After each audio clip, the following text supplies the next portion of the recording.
And now we face a dangerous and escalating war in Iran, which was begun in violation of international law by the extremist Netanyahu government. And the main point that I want to make today is that it is absolutely imperative that the United States not be dragged into this war. Let me say a word about how this war began. On Thursday, Netanyahu launched an illegal and unilateral surprise attack on Iran, bombing targets across the country and killing hundreds of people. Iran has responded with attacks of its own, which have killed dozens of people in Israel.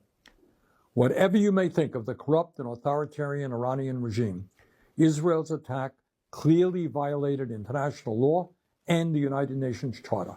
While every country has the right to defend itself, they do not have the right to launch so-called preemptive wars of this kind.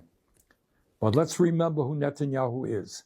He is a war criminal under indictment by the International Criminal Court for starving innocent people and killing civilians in Gaza.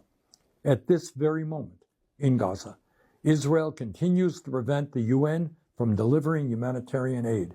And just today in Gaza, Israeli tanks fired into a crowd desperately trying to collect food, killing at least 59 people.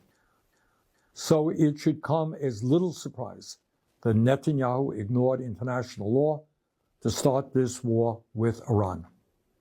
But Netanyahu's decision to strike also directly contravened the express wishes of the United States, which was seeking a diplomatic resolution to the long-standing tensions around Iran's nuclear program.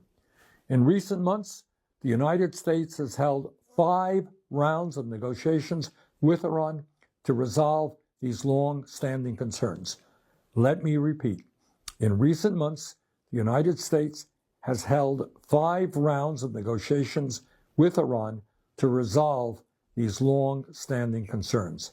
A 6th round of talks was planned for Sunday, but Netanyahu chose instead to start this war. So let's be clear. Israel's attack was specifically designed to sabotage American diplomatic efforts. In fact, in its first round of strikes, Israel assassinated the man overseeing Iran's nuclear negotiating team. And let's also remember that U.S. intelligence has never indicated that Iran has made the decision to build a nuclear weapon.